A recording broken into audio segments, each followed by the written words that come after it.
Certi, Bernard Bernice, Alain Mahé su Lancia Stratos.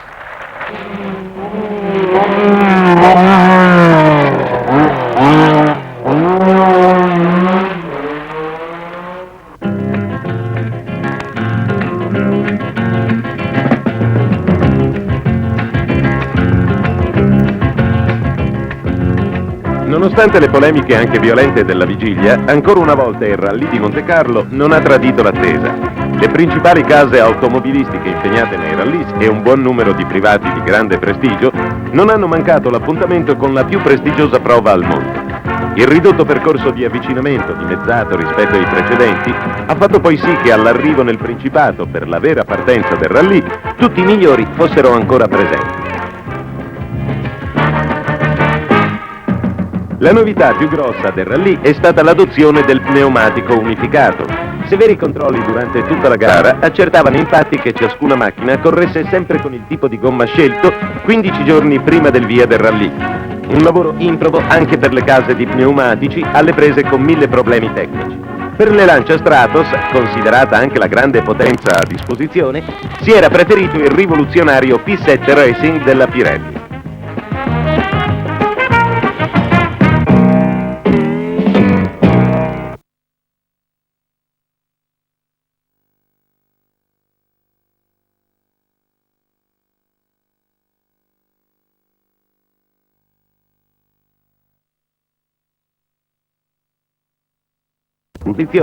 Si era preferito il rivoluzionario P7 Racing della Pirelli.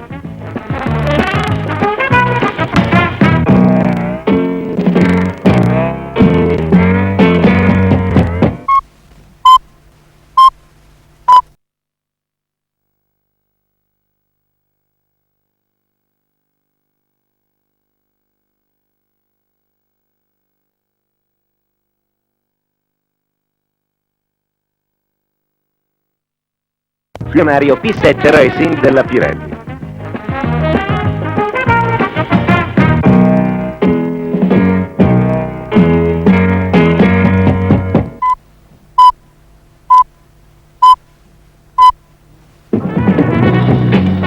Quando la bandiera si abbassa sull'Alpine numero 1 di Androuet c'è molta tensione.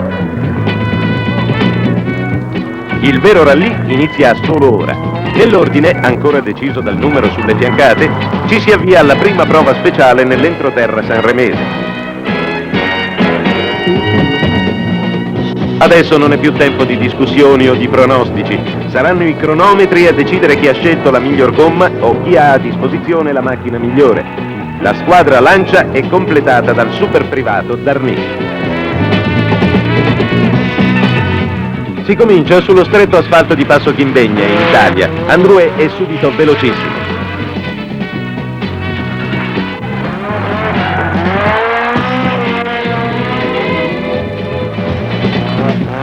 Il suo exploit è comunque chiuso nella morsa delle 3 Stratos ufficiali della Lancia all'Italia. Valdegard col numero 6, Pinto col numero 8 sono subito alle spalle dell'Alpine con lo stesso tempo, mentre Munari sferra il suo attacco ai vertici della classifica ottenendo nettamente il miglior tempo che ripeterà anche nella successiva prova terminando la prima tappa nettamente in testa a tutti. Munari non è nuovo a grandi imprese sulle strade del Montecarlo, un rallye che ha già vinto nel 1972 con la Fulvia HF 1006 e nel 1975 con la Lancia Stratos all'Italia. Con il compagno di squadra Valdegard è l'unico a poter vincere per 3 volte il rallye in tempi moderni.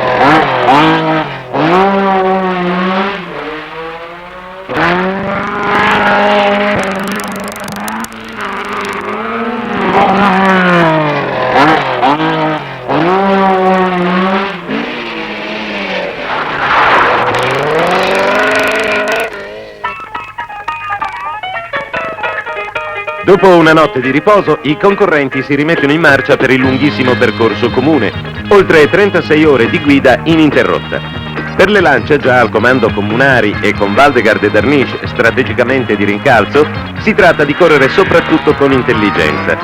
L'apparire della neve crea finalmente una certa atmosfera tipica di questo rallye ed esalta il pubblico che non trascura di seguire la corsa delle auto bianchi 70 cavalli, francesi e italiane, che si battono grazie alla loro agilità e tenuta di strada alla pari di avversarie molto più potenti. Il fondo ghiacciato crea i primi problemi e anche il minimo errore non viene certo perdonato.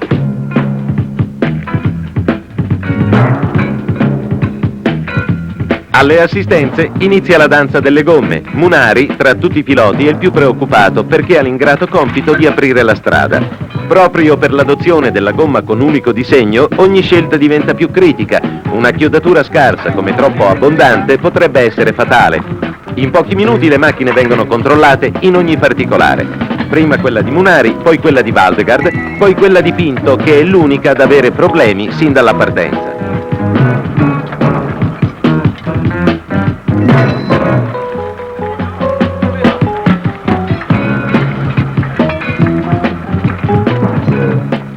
Grazie alla grande esperienza dei tecnici Lancia, pur con un numero limitato di mezzi a disposizione, tutto il percorso del rallye può ritenersi coperto dalle assistenze, collegate tra loro e con i piloti in gara con apparecchi ricetrasmittenti. Per il momento tutto promette di andare secondo logica.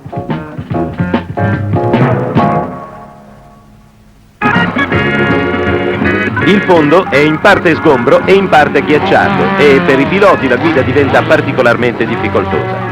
Il vantaggio di Munari diventa sempre più consistente e per gli avversari l'inseguimento sempre più difficoltoso.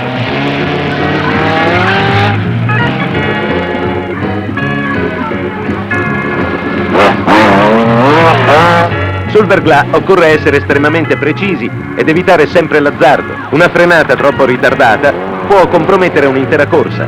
Darniche, con la Lancia Stratos numero 12, rappresenta l'asso nella manica della squadra Lancia. Contrariamente alle vetture ufficiali, la sua Stratos è gommata con stretti pneumatici da neve. È una precauzione nel caso le condizioni meteorologiche dovessero volgere al peggio. Per la Lancia il netto vantaggio già accumulato sugli avversari è quindi un motivo di orgoglio in più.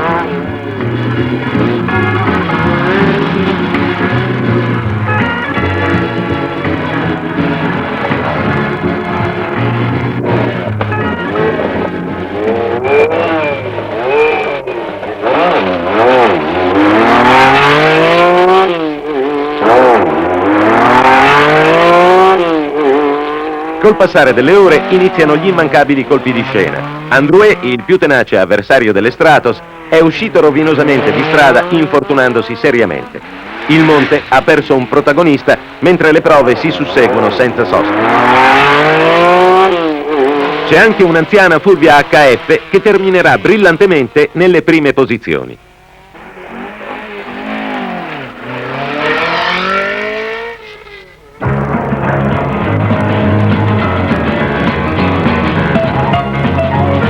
Nelle prime ore del mattino si affronta la terribile prova speciale di Burzet, teatro in passato di svolte decisive ai fini della classifica. Munari, nonostante i racing, vola addirittura sul fondo seminnevato ed è ancora il più veloce.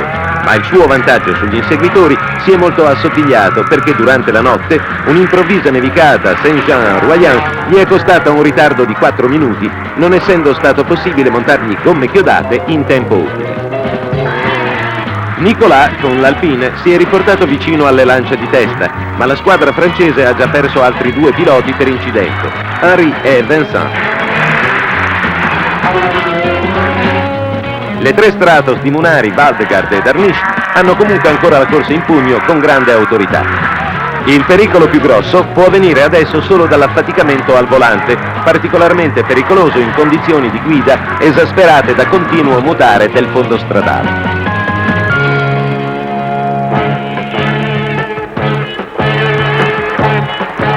Lasciata la neve, ci si avvicina a Monte Carlo. I piloti stanno guidando da quasi 30 ore, ma non accennano a diminuire il loro ritmo.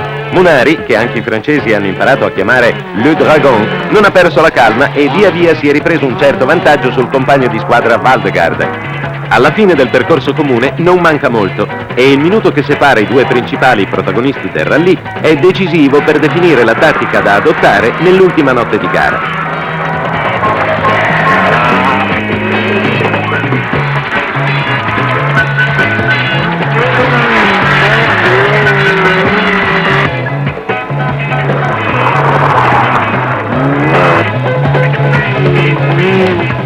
La Lancia ha condotto praticamente senza interruzione il rallye sin dalla partenza, con la sola eccezione degli attimi successivi alla prova di Saint-Jean-en-Royan, dove è stato attardato Munari e dove in testa è passato per un solo secondo il francese Freclin con la Porsche Carrera.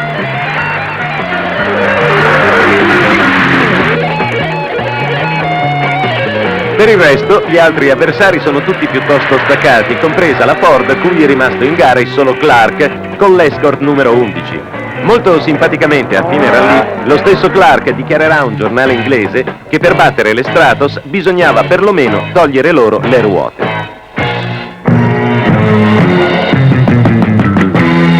Una dozzina di ore di riposo sono servite più che altro a creare una grossa suspense sul rallye. Il pubblico, come sempre, non manca l'appuntamento col passaggio sul Col del Turini, il posto più spettacolare di tutto il rallye.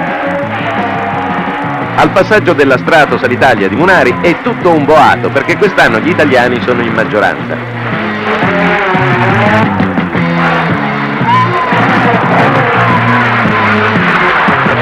Ma Munari, così come Waldegard, è salito con una certa prudenza per timore di sorprese da parte di certi spettatori, amanti del brivido e soliti a preparare trabocchetti imprevisti con la neve.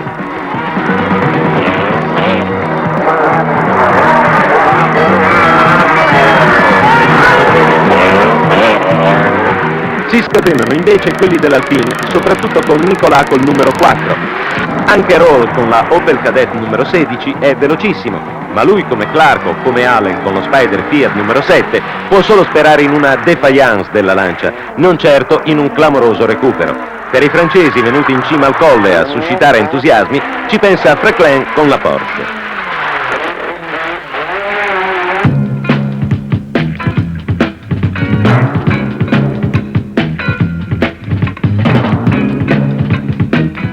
All'assistenza, prima dell'ultima scalata del Turini, tutto sembra regolare. Il Tris Lancia è ancora più al sicuro da sorprese perché le due Alpine di Ragnocchi e Nicolà hanno pagato col ritiro per rotture meccaniche il loro sforzo per cercare di reggere il ritmo imposto dalle Stratos. Grazie ai servizi radio, il pubblico è costantemente informato sull'evolversi delle situazioni. Le notizie si susseguono intervallate da brani di musica e la musica in questo Monte Carlo non accenna a cambiare.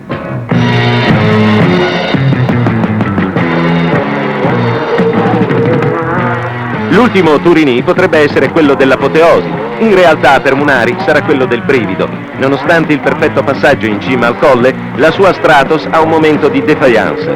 Il cambio ad innesti frontali si è bloccato in quarta e Munari è costretto a compiere 70 km in queste condizioni.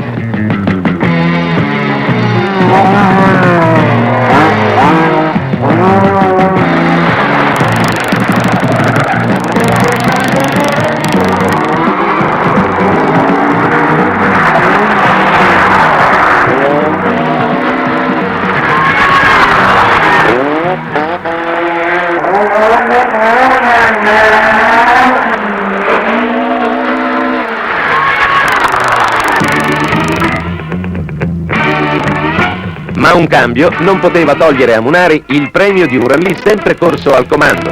All'arrivo il trionfo è completo. Le Lancia Stratos sono prima, seconda e terza.